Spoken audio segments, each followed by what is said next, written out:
everyone, and welcome back to my channel. My name is Amanda N, and today we're doing another state in our journey across the US and folklore. Those of you who have been watching for a little while know that we're kind of state hopping here, going which one has the creepiest folklore.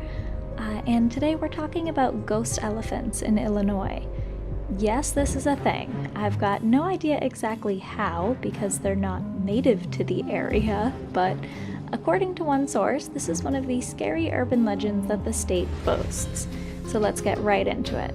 Now, as you can kind of expect, because again, it's not like there's wild elephants in Illinois, this is circus related.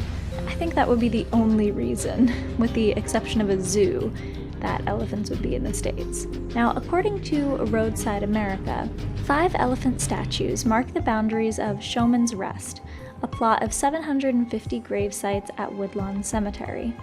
The rumor, perpetuated by generations of Illinois school children, is that the elephants killed in a train wreck couldn't be moved and were buried where they fell.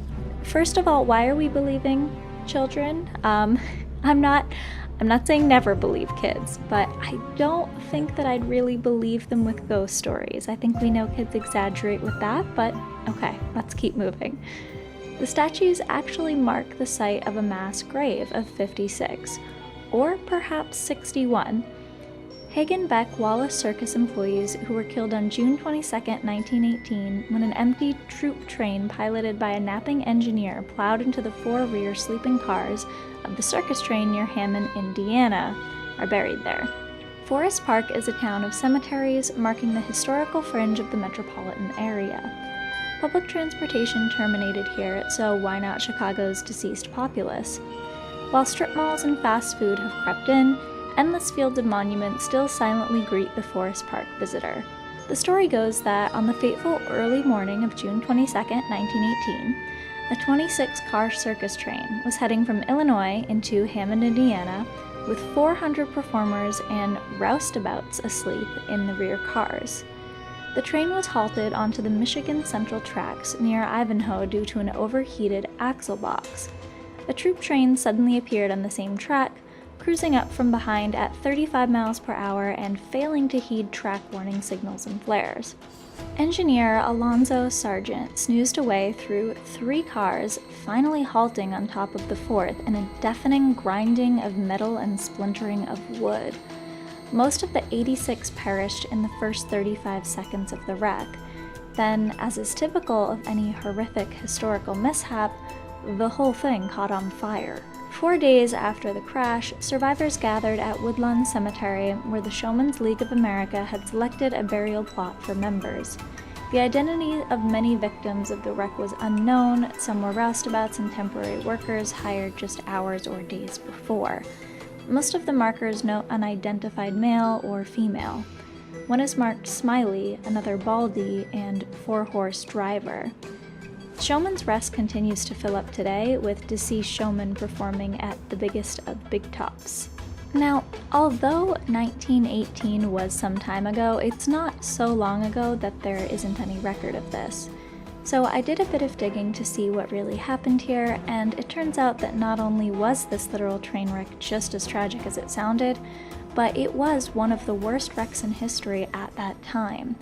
Because the train was filled with oil lamps, fire spread extremely quickly, and there's been documentaries about the subject that explain how, while ghost stories may get people interested in the story, the reality of the situation is tragic. The majority of those that passed were buried in the Woodlawn Cemetery shortly after the crash, and the elephant statues were there as a memorial to the circus and its workers.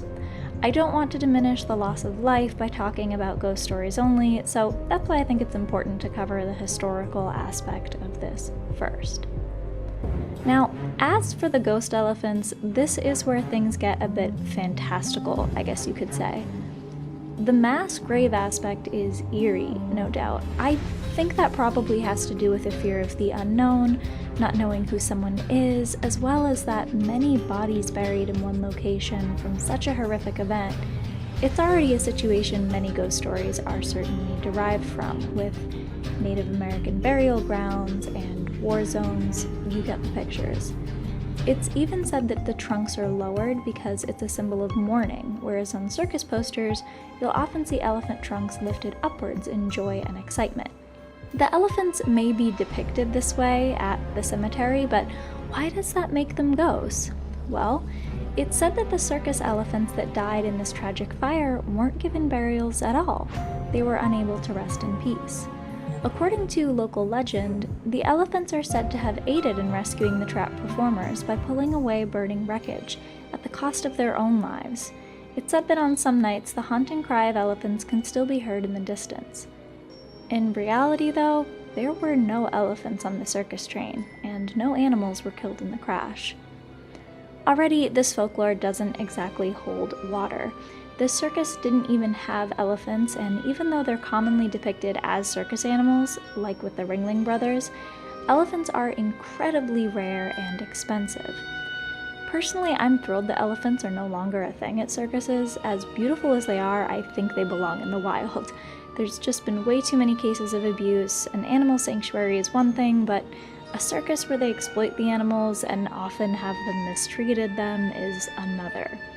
Despite already knowing that there's no real case for these ghost elephants though, and why they were more a symbol than anything, I wanted to touch upon lore around this cemetery and why this place is so notable.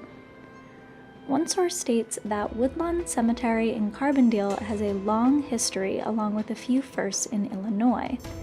The first memorial service in Illinois was also one of the first in the nation to honor those who died in the Civil War, and took place at Woodlawn Cemetery on April 29, 1866. After the Civil War, General John A. Logan became commander of the Grand Army of the Republic, and he was impressed by the services at Woodlawn Cemetery. He later signed General Order No. 11, setting May 30, 1868 as Memorial Day. Logan's hopes were that the observance could be kept up from year to year. By 1888, Memorial Day was a legal holiday in 12 states and later became a legal holiday throughout the country. The cemetery is home to several notable grave sites and a couple of other interesting objects around the premises. One of the most intriguing objects is the stone coffin, or sarcophagus, which sits above the ground near the center of the cemetery. There are different stories regarding this coffin. One story is of a young woman from Vicksburg, Mississippi. She was buried in the above-ground coffin because she didn't want to be buried in Yankee soil. The second story is that of Lieutenant Colonel John Mills of the Union Arm, who was supposedly buried there. There are also commemorative monuments in Woodlawn Cemetery, including one in the southwest corner, to honor the memory of 390 freed slaves who were buried in unmarked areas of the cemetery. Their names also remain unknown, just as many of the circus performers. The monument was dedicated at a Memorial Day service in 1983. Yet another source that I found claims that before the first memorial service on April 29, 1866, the previous Sunday, 3 returning veterans of the Civil War were waiting for church services to begin at the Crab Orchard Christian Church located southwest of Carbondale.